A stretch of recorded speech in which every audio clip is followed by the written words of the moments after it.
And as leaders, what I often say is if we can figure out what we don't want first and then change that into what we do want, we'll be better leaders. I'll give an example. We worked with an organization. We were doing what we call their key characteristics. Some people call them core values. I like key characteristics better because it describes the people that you want in the organization. So they were like, I said to them, well, who's gotten fired from this organization? Oh, let me tell you who I got. We're really good at the negative because that's where we come from because we're trying not to die, right? So, well, let me tell you about these people. I thought, okay, what was wrong with them? You have a whole list of what's wrong with them. And I said, well, okay, now if these people are really amazing, you're looking at your wrong list, so to speak, what would be your right list? And so there's no problem in starting with the wrong. That's how we think because wrong is don't die. It's truth. And if you can make the switch to what's right, then your brain can actually get trained to move to just the what's right because you can't get rid of the what's wrong. This is the Play Your Position podcast, where we huddle up, call the plays, and inspire you to run your ball into the end zone. Are you ready to score more game-winning touchdowns in your life, business, and career? Then listen up, because it's game time, baby. Now, here's your host, Mary Lou Kaiser. Hello, Team PYP. Mary Lou Kaiser here. Welcome to another episode of the Play Your Position podcast. I'm so glad that you decided to join us today because today is game day here at PYP, which means I'm about to have a phenomenal conversation with someone who has said yes to leadership, who has said yes to life, who is going to teach us about how we can play the game of life better, with more passion, with more purpose, and have a lot of fun along the way. Her name is Dr. Jean Oursler, and she's coming to us from the small but mighty state of New Jersey. Dr. Jean, are you ready for kickoff? Oh my God, yes, let's go do this thing. Okay. That was awesome. Yes. So, team, here are some things that I know about Dr. Jean. She is otherwise known as the Results Queen. She has a Ph.D. in business psychology and is considered one of the country's top business consultants. She's also a top-rated speaker and a world-class business performance coach. She's the author of Give Up Goals and Results Are Yours. She's going to talk about that today, along with her groundbreaking business growth system called the Caveman Brain Business Growth System, powered by Caveman Brain. So, Dr. Jean, you are going to take us on an amazing journey today. And to get us started, I would love for you to tell us the story about when you first got the call to leadership. How old were you? What was going on in your life? Take us to that time when you realized, wow, I'm really on this path of leadership. So I'm in summer camp. I had gone to day camp, and I can't tell you what grade I was in. It was little because my mom was a working mom and she needed to send me to camp so that she had babysitting. And I remember all my friends were at home. We're like, you're going to where? I was like, I went to camp. So I was probably in, I don't know, first grade, second grade. Sure. And we had to create a volleyball team. And so they said, who's going to be the captain? And I said, me, I'm going to be the captain. And they said, well, who's going to be the other captain? I'm like, Judy, she's going to be the other captain. So, and then I said, Judy, you're going to do these things and I'm going to do these things. So you go first, you can pick first. Judy and I picked the teams. And so I believe that I signed up for leadership at a very, very young age. You sure did. Afterwards, I continued to go to camp, to the same camp for many years. And I was always the captain. I was always telling people what to do, or suggesting what they should do. And there's a great ad by Prudential that shows 4 little girls all holding their hands, walking in a straight line. And the headline says, "You've always been a leader, haven't you?" ? And I have that on my wall in my office because I've always been a leader. Wow. What a great story. And to have that awareness, which some people do, and so I imagine that experience then led you to other things. And here we are today. So let's fast forward to the work you're doing today. You've created a business growth system with an intriguing name called Caveman Brain. Take us into the work you're doing now as a leader, particularly with that system. What is it? What could people who don't know anything about you expect if they were to work with you with it? And what kinds of results, if you're the results queen, what kinds of results are you getting for people? Yeah, so my clients crowned me the results queen because I'm all about getting results at the end of the day. I don't really do anything unless I get a result. It's not fun without getting a result. And whatever result you're looking for, I'm happy to get you there. That's really important. And most of us don't speak in results. We speak in goals, which is one of the things that we'll probably talk about a little later on the podcast. Yes, definitely. Yeah. The caveman brain and how it came to be was I was struggling in my own business and struggling as a leader with my team. And so I decided to hire 4 coaches to make me better. I really do believe in coaching. I believe that coaching makes us all better. Just definitely, if you're talking sports metaphors, great athletes, what we call elite athletes, they all have coaches. They don't have just one. They all have coaches that help them. They surround themselves. And I really do believe that great leaders surround themselves with a team of people that support them. So I hired these 4 coaches, and one of them happened to be a Harvard neuroscientist. And in working with the Harvard neuroscientist, I realized that was preventing me from being a great leader and making my company grow was something called the amygdala, which is an almond size shape that's part of your brain. It's in the back of your head. And it is our internal protection system. So think fight, flight, or freeze. And we have, and this makes me sound crazy sometimes, we all have this internal voice that talks to us. And that internal voice is often incredibly negative. And the reason why it's negative is because it's making sure that we don't die. That's the only reason for this part of the brain. Yes, it's its only job. So what I've realized is that we worked really well when we were cave people, when the amygdala only knows what it sees and what it hears. It's constantly scanning the horizon, looking for danger. It's like breathing. You can't stop it.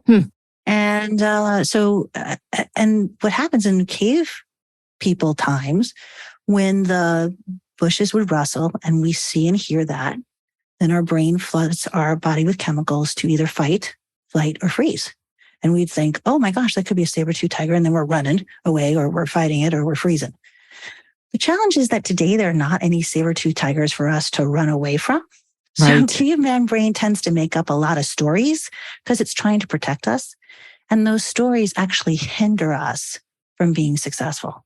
So when you understand your cave, and I couldn't say amygdala all the time. I said that's a terrible word, So I called it caveman brain, and I really worked long and hard on myself to harness that negative voice into a positive voice that helps me be successful. And then I started teaching my clients how to use that. And once you make the switch with your caveman brain, and it's funny because my accountability partner is always like, caveman brain is a terrible name. I'm like, no, people get it. Like that's your caveman brain speaking. It's become a noun. It's an adverb. It's a verb. I'm caveman braining, Gene.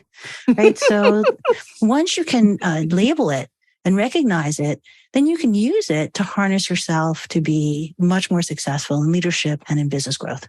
So that's a long-winded way of telling you what caveman brain is. Oh, it's fantastic. And I think it's extremely catchy. And in a world of overload of information, right? You've got to have something that catches people's attention. And that certainly does. And it makes a lot of sense because, true to what you said, we're not walking around in an environment where there are saber-toothed tigers lurking. Now, are there dangers in our world today? Of course there are. I mean, that there, but it's not the world that the amygdala was formed for. And I think that's what you're getting at. And yet it's still driving so much of our behavior at a subconscious level. And for people listening who have done any kind of work like you have on yourself, Jean, like I have on myself, you do learn that voice is just a bunch of hooey. It's just a bunch of nonsense. But you have to acknowledge it in order to override. So tell us about, since so much has changed, today's environment, right? Today's environment has changed the way we do business, the way our businesses grow. Talk to us about the ways that, has happened. and what it means for listeners. Yeah. So what's interesting is not only do you have to deal with your caveman brain, when you're a leader, you need to deal with their caveman brain. And you need to understand where they're coming from their caveman brain. And caveman brain comes from 4 places. It comes from our childhood, comes from our parents, it comes from our culture, and it comes from our life experiences. And when you understand that for yourself, and then start to understand that for every member of your team, the conversations that you have lead to greater results and better success. The example I can give you is that yesterday I was coaching a leader, and she said to me, I have to have this conversation with one of my employees. We like to call them teammates because I don't really want to, we're all together. We're in a partnership. Mm-hmm. And she was doing a lot of telling. And she had given this woman her performance review. And the woman said, well, I need a lot of training and assistance. And she said, well, I'd be happy to give you training and assistance. What training and assistance do you need? And the team member said, I don't know. And my client thought, did you not just say you need training and assistance? And did I not just say to you, happy to help you? And yet you're telling me you don't know. And I thought, well, that's her caveman brain, because she said something, but she's not sure what she needs. And then, of course, my client said, well, go off and think about it, and we'll talk on Thursday. So she's like, so I'm having a meeting. What do I do? And I said to her, well, I think you might want to ask some questions and make this a safe space. And we started talking about Maslow's hierarchy of need, which I think as a leader, we all need to understand, because that's caveman brain, that when you go to work, whether you work remotely or in the office, food, water, shelter. Do I have a place to go? Do I have a computer that works? Do I understand the basics of the organization? And then the second part is safety. That's the second level of heart. So how do we make it safe? And then the third level is belonging. And then you have the other 2. And as leaders, we often don't think of the environment we're creating with the words that we're using. And if we can start to think about how do we help them and make it about them? And what do we want from them?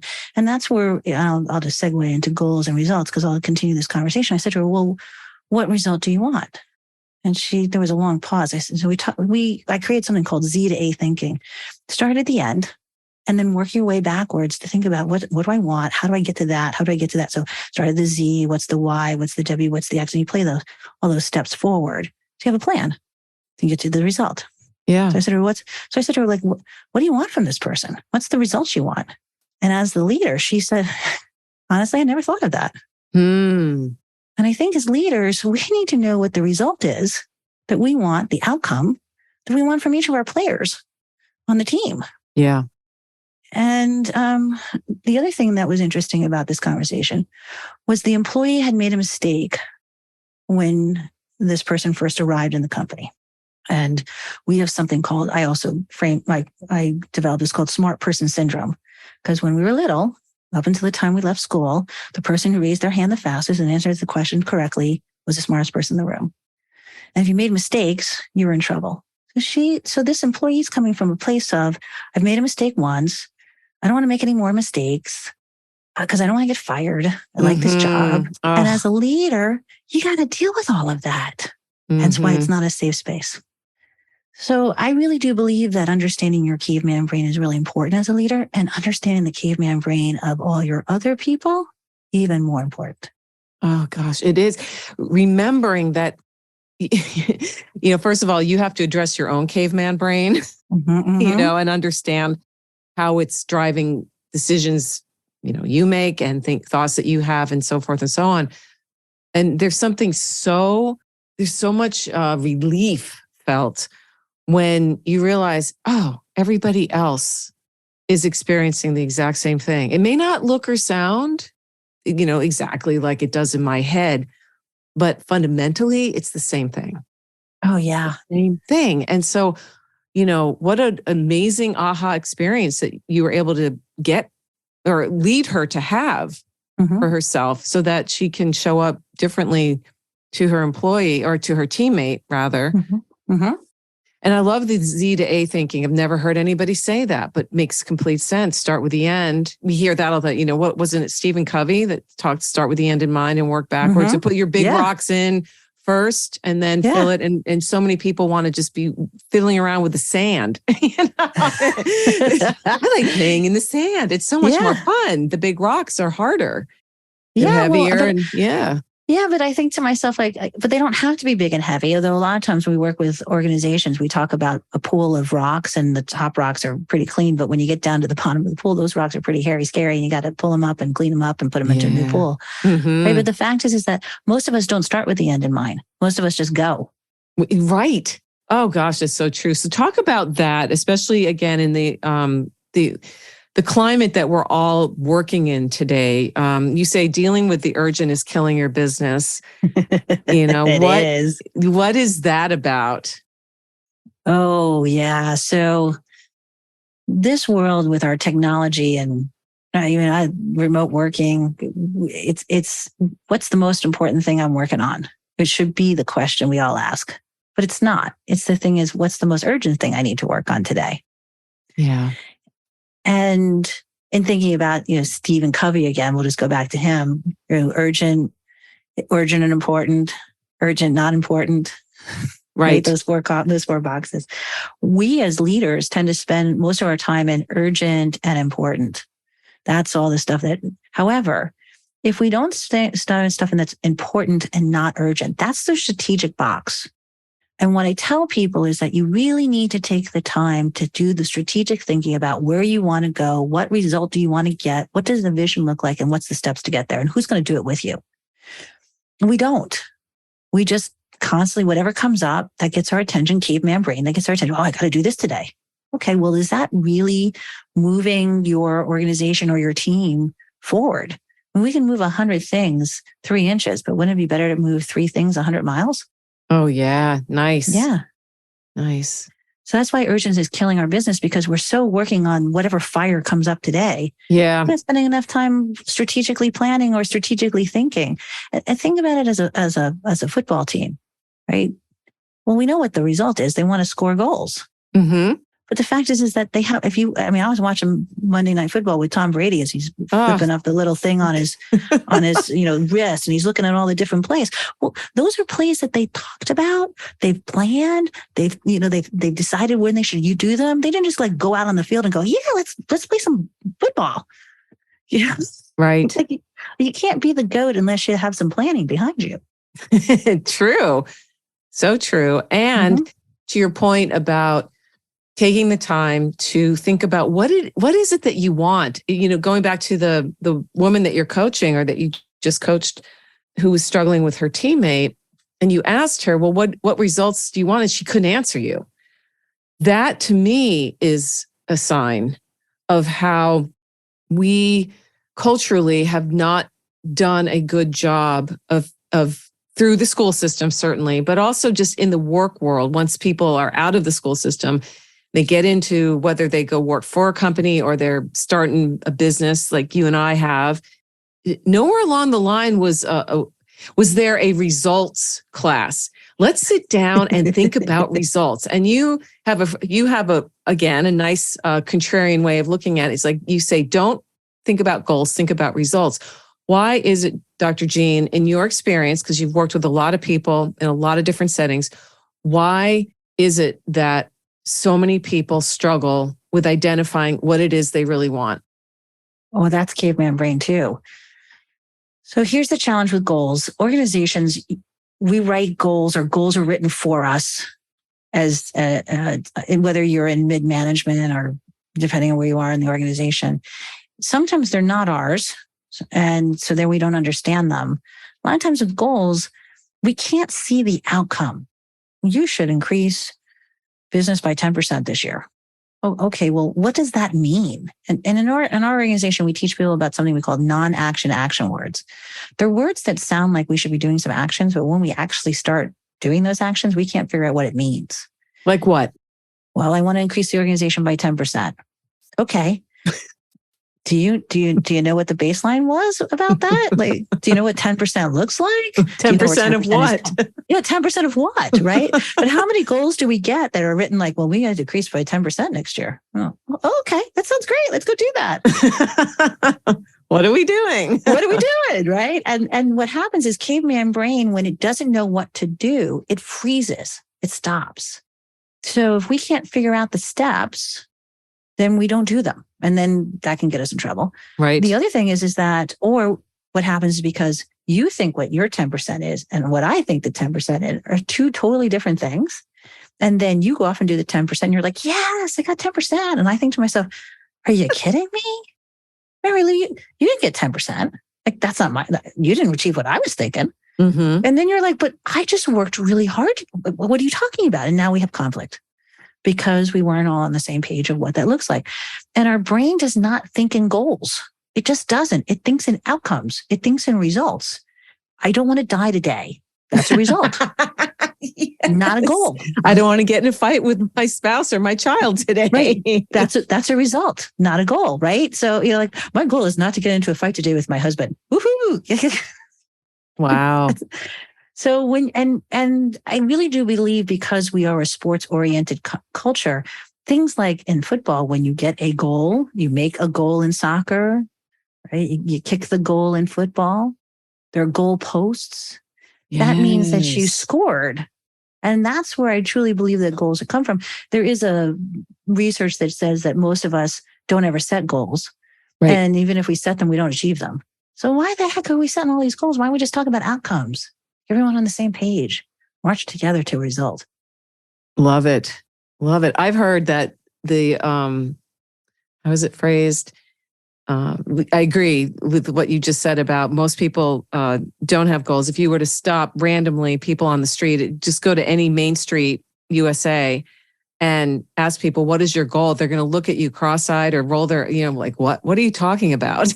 they don't even, it doesn't even register because they haven't thought in that way, let alone, what is it that you really want in your life? Well, like you said, they're caveman. I don't want to die. I don't want to go hungry.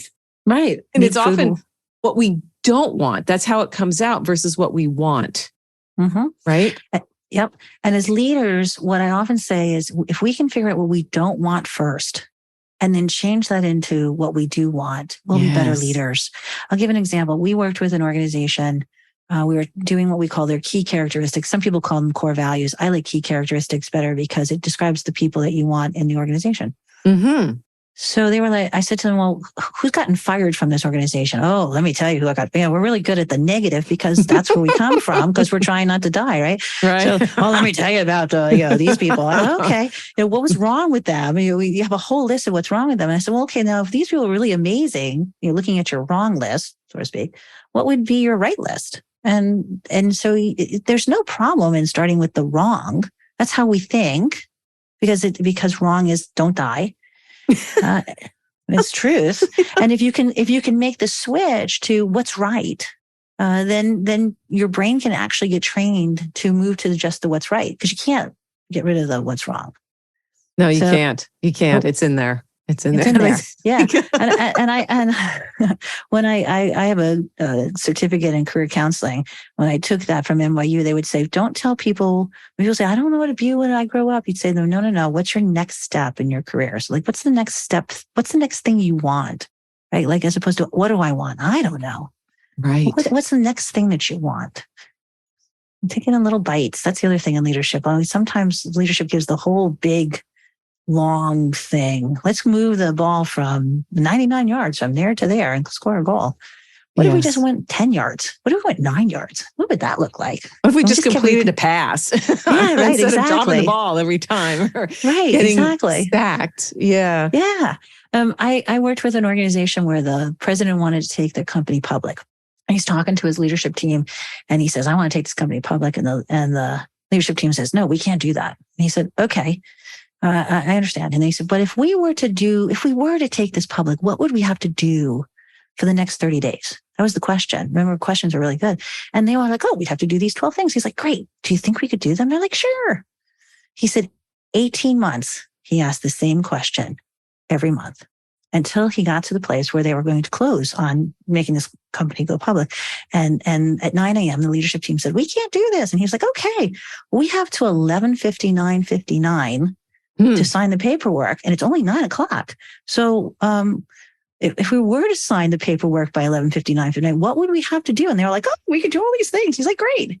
And he said to me, I signed the paperwork at 10:43 at night. So he said, and he said to me, I had, I don't know, whatever it is, 17, an hour and 17 minutes left to make the deadline. And meanwhile, the team was like, we did it so late. It was so bad. Yeah, well, okay. Their caveman brain versus the leader's caveman brain. Mm-hmm. And he was like, right, what do we need to do? What do we need just to do just today? Yeah. I love that story. That's a great story. It's halftime here at the Play Your Position podcast, and we've got ourselves a great game. While you're up grabbing another snack and topping off your favorite beverage, make sure to subscribe to the show so you never miss another play. PYP is available on Apple Podcasts, Spotify, and wherever great podcasts can be found. Now, let's get back to the game. So how do you define leadership in the modern world? If knowing that the caveman brain is there, but we can override it, and you're all about moving towards better versus more. And I love that, distinction. Again, don't focus on more, focus on better. So how can people listening today who are committed to becoming better as leaders of their lives, of their businesses, if they work within an organization, just showing up better? How do you define, what are some of the components of modern day leadership? I think there's two really big ones that come to mind. First of all, let's be in partnership with people. It's not a parent to child conversation. I mean, it's actually when the conversation I was telling you about, the person I was coaching, she was acting as the parent talking to the child. So let's be in partnership together. I mean, even as parents, we can be in partnership with people. Let's be in partnership. And I think as leaders, even though, and I say this to my team all the time, I'm like, yes, I realize I'm the boss of this organization. That doesn't mean that you can't give me feedback. That doesn't mean that you can't help me do things or tell me what to do. We're in partnership together. And I think setting those expectations, so that's the first thing. The second thing is setting expectations, really talking to your team about what is it that you need or want. I've heard people say that you should have an owner's manual of you as a leader. These are the things you need to know about me as a leader, which I think is fabulous if you develop that and hand it to your almost like a playbook for your teammates. Right. Mm-hmm. Right. Which I think is a really interesting thing. I tell my team, you can make every mistake in the book except death. If you kill somebody, I can't retrieve them. No. Although I did work with a funeral director, and she said to me, "Well, maybe." I was like, "Okay, right? That's good." Right? But I said, I can't. So if you make any mistake in the book, we'll fix it. There's nothing that you can't do that's going to be wrong. And I was telling that to the woman I was coaching, like, what are the mistakes in the organization that you can't come back from, so that at least the employee knows where the goalposts are that you can cross or not cross. So I think setting expectations and clearly saying those things are important. I think the third thing I would say is you got to have the fierce conversations. You really have to be willing to go after those conversations. You got to be able to what we call state intent. Like, those are the things that you feel in the belly. Like, I'm not trying to put you down, or I'm really working on helping you be better. We've got to have this, I call them courageous conversations. Yeah. We got to have this courageous conversation about what I need from you and what do you need from me. So I think those are three really big things. If you can think about what would make you better as a leader, is those three things. Yeah. Yeah. And clearly many, many, many organizations are missing parts of that, which is why the work you do is so important. Thank you. Your system, your caveman brain can be that entry point for having conversations, again, with yourself, which is where it all begins. We all have to get better at having conversations with ourselves and not paying attention to the voices that come from a much different time.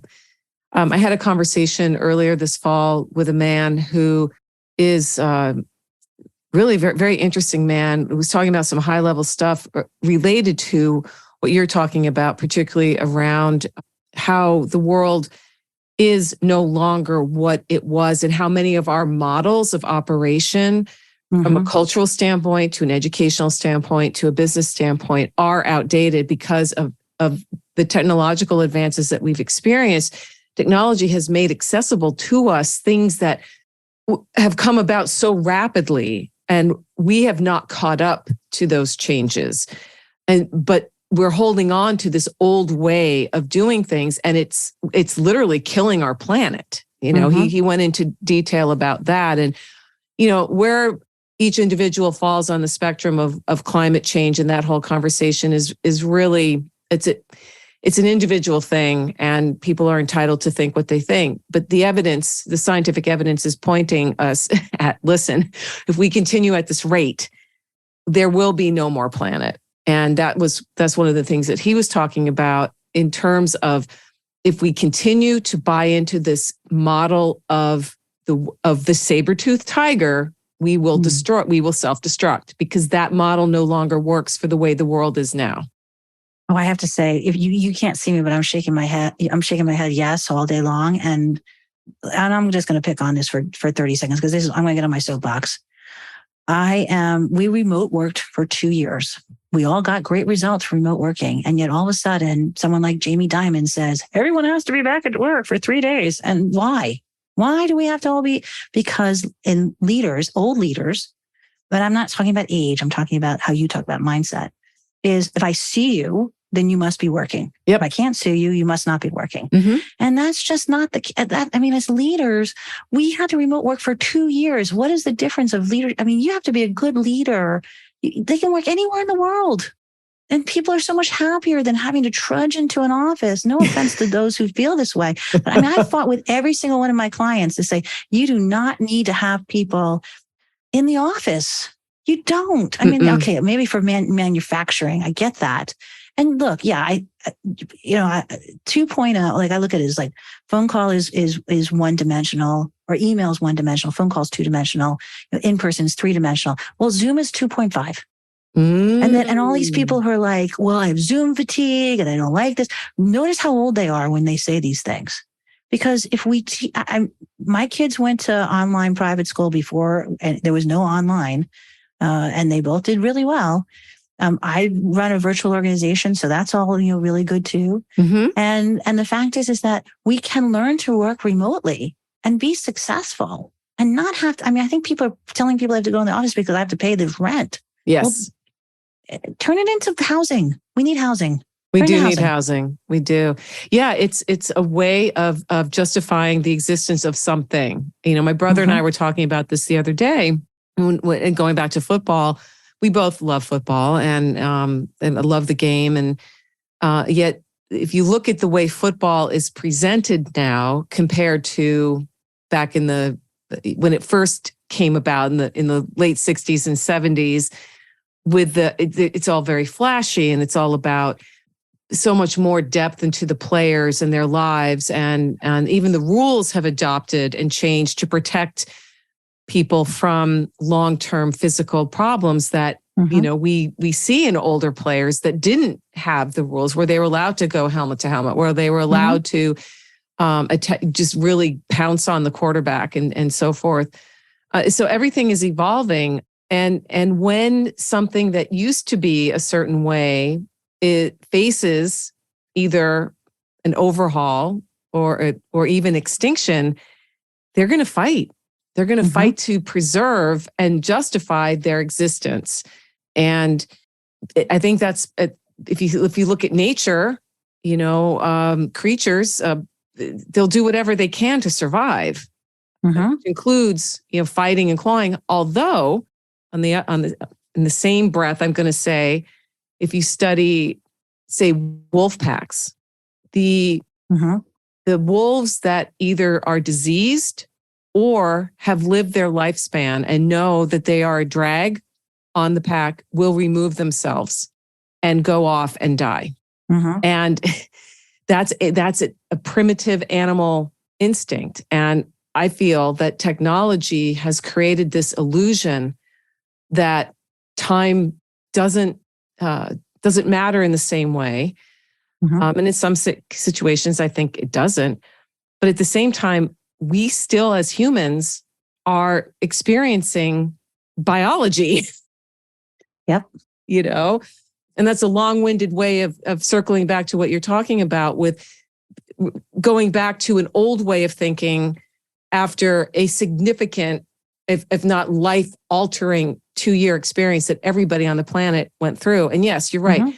People like my brother who's in construction, he can't work remotely. He's not building a house from behind a computer screen. He's got to go swing the hammer. He's got to go be on site to oversee the subs. I mean, there is work that has to be done on site. But the kind of work you're talking about, the kind of leaders that you work with, Dr. Jean, there's no reason that you have to be in an office. Nope. Not anymore.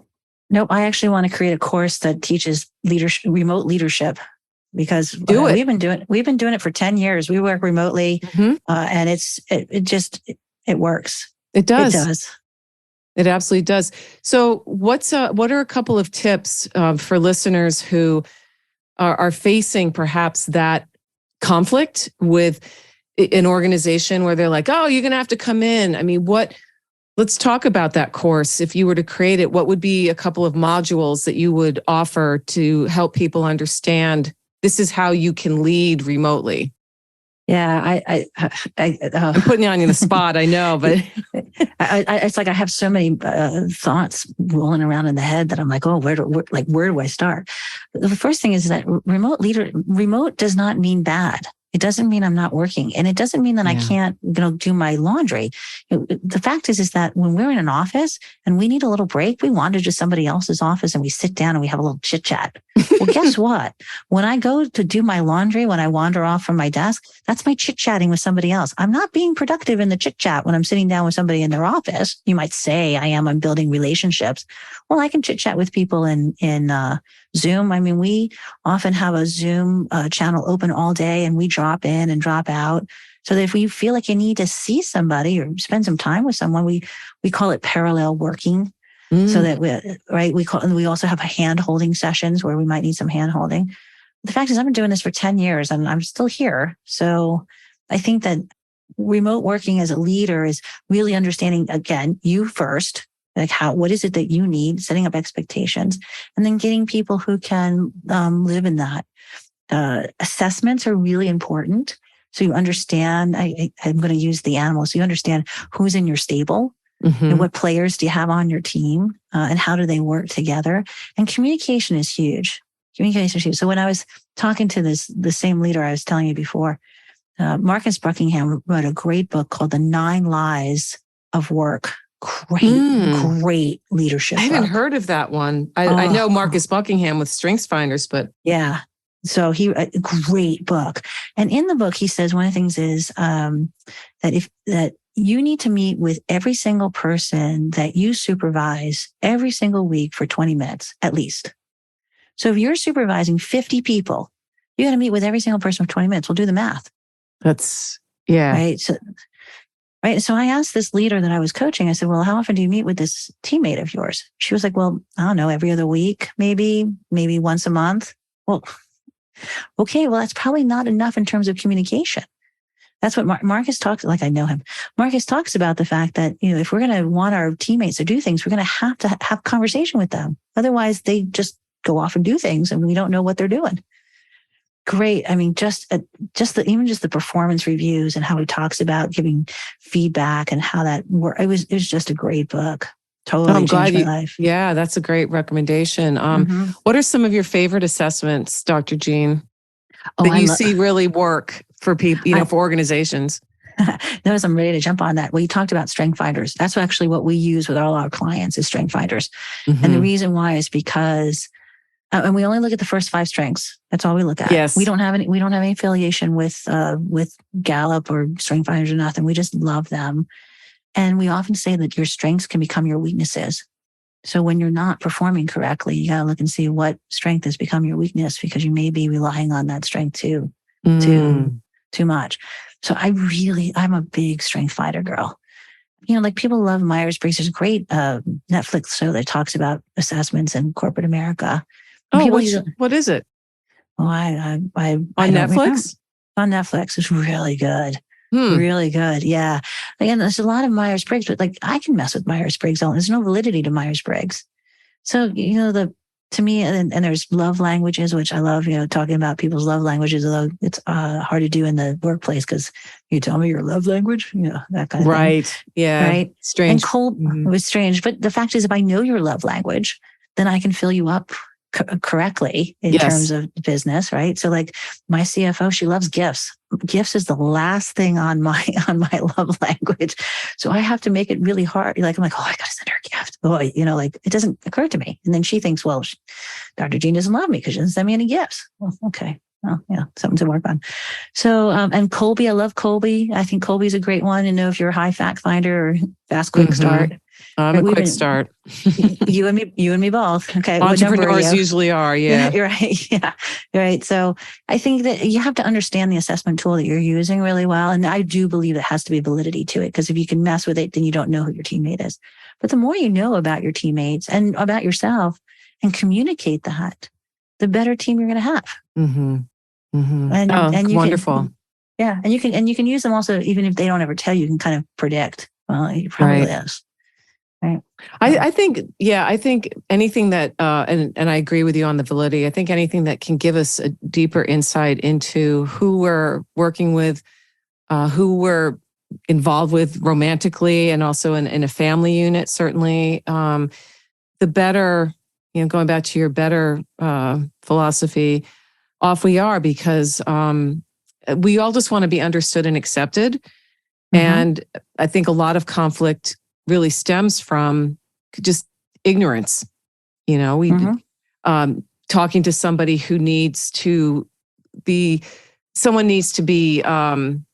does really well when they're asked a lot of questions. There are people that their communication style is around, just ask me questions. I do so much better, versus they feel like they're being dictated to if you're just talking to them about something, and they're going to shut down. Whereas if they're asked open-ended questions, it just feels like, oh, this person's really interested in me and what I have to say, and they're not telling me what to do or what to think. Even if that person who's telling has no intent behind that at all. Like that their intent isn't to be a dictator. That's just their communication style. So yeah, all those assessments can really be valuable. And going back to self-understanding, I remember when I took the Strengths Finders and I saw my 5, I was like, oh, okay. My mom was big with Myers-Briggs. I remember when I understood the difference between being an introvert versus an extrovert. That was helpful. Colby was huge for me. I was like, whoa, now I get it. And then I've also participated in the Enneagram, which I found fascinating. And oh yeah. That's a good one too. Yeah. I've done that one. Yeah, that's really good. You know your number? I'm not telling you. You're not going to tell me. That's fine. That's fine. You could probably guess it. So yeah. But I think the fact is that stating, and you talked about intent, I think stating intent as a leader is really important. Like I'm not trying to be a dictator. I just, this is my communication style. Mm-hmm. And we don't do enough of stating our intent to people so they understand where we're coming from. And Caveman Brain, if I understand where you're coming from, then I know that you're not a threat to me, and therefore I can be more open to what you're saying to me. Yes. Mm-hmm. So true. Oh my gosh. Well, was there ever a time, tell us a story, if you wouldn't mind, a quick one about when you experienced Caveman Brain for yourself. Did you get into hot water? So, which story do I tell about the experience I saw for Caveman Brain? Because everything that I learned, I've self-taught myself, and then I started teaching my clients, and that led to the Caveman Brain business growth system, so that we can teach the world. Because our mission is to leave you better than we found you. Mm-hmm. My vision is that everyone in the world understands what their Caveman Brain is and how to harness it for success, whatever you define success as. So I appreciate you having me on the show today, because it allows me to realize that vision. It's like, where do I start in Caveman Brain? It's funny because my boyfriend will say to me, you have a lot of Caveman Brain, and yet you teach this. I'm like, yeah, of course I do. Why do you think why am I doing that? And in the beginning, when you learn about your Caveman Brain, you often will have something called breakdowns and for breakthroughs. So my breakdowns, actually, I don't have a lot of them anymore because I've cleared out a lot of things around my caveman brain. But there was a conversation. I'll give you two stories. There was a conversation about a year ago, and the conversation was scheduled for about 7 days out. And every morning I woke up with all of these thoughts in my head, and I would breathe, because that's what you need. Take in breath, breathe in 3 times, to a 3 count, hold and breathe out 5 count, because that changes the way your brain thinks. And then I would say, that's about them. That's not about me. And I have these mantras that I chant to myself when I realize caveman brain is getting in my way. And it took me 7 days until I had the conversation. I mean, every single day I was having caveman brain around it. It's unusual, but it happens. I think the other thing is about a year ago, where my organization is concerned, I can always see the wave. I go out on my surfboard, I catch the wave, I ride the wave until it gently puts me on the beach, and then I catch the next wave. And I've always run my company that way in terms of what's the next innovative thing to be on. I think AI is the next innovative thing to be on. Oh, yeah. Yeah. So, however, about a year ago, I couldn't figure out what the next wave was. And I would sit for days in my office thinking, like, where am I going? What am I doing? This is horrible. And finally I thought, well, wait, hold on a minute there, Gene. What are we doing here? Is this caveman brain we're talking about? You've been sitting in this chair for like 2 weeks, and I'm tired of this conversation. So I said, you know what? I need to take my own medicine. And I hired myself a marketing guru. I hired myself a coach. I actually have a coach in my own. I have a coach I've worked with for the last 7 years. I've worked with a variety of coaches, and I've hired coaches when I need more stuff. And I hired this big marketing guru, and I came to him. I'm like, we have problems with marketing. He said, oh, no, you don't have problems with marketing. You have problems with your business. I was like, whoa, okay. And he really righted our ship and taught us the next wave. And that help has been invaluable. So I think asking for help is often really challenging. But the idea is that when you can recognize where your caveman brain is putting you, and if you're sitting in your chair for 2 weeks and have the same problem, well, why don't you go fix it? Oh, thank you for sharing that story, for being vulnerable, that, even for someone like yourself who understands the role of our caveman brain and has been teaching it, you still can succumb. You're still going to fight. One of my favorite writers is Stephen Pressfield, and he, the war of art and put your ass where your heart wants to be and do the work, turning pro. I mean, this man is just, and he talks about resistance, and that's the caveman brain. It's the one that puts up the fear and the anxiety, and it stops so many people in their tracks. Well, then it also drives feelings of imposter syndrome and playing small. I mean, Tara Moore wrote Playing Big, and which is aimed mostly at women, but men suffer from it too. I've had many conversations on this show with really amazing, dynamic, accomplished men who admit openly, Mary Lou, I struggled with imposter syndrome, and that's caveman brain. It's, I'm not good enough, I'm not smart enough, and gosh darn it, no one likes me. Right? I know. She's so interesting. I have to tell you, our next free webinar is all about eliminating the imposter syndrome. Oh, okay. That's our next free training that's happening. And we'll have it recorded and put on.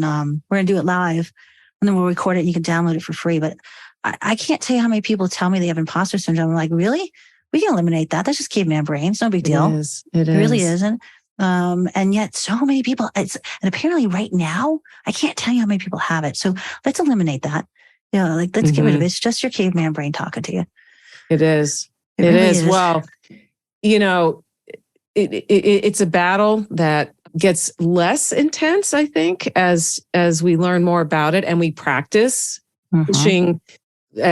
Pressfield uses the dragon, that you're the knight and your resistance or caveman brain or whatever you want to call it is is there, and you've got to get out on that battlefield. And it doesn't matter how accomplished you become, it's still going to be there in some form or fashion.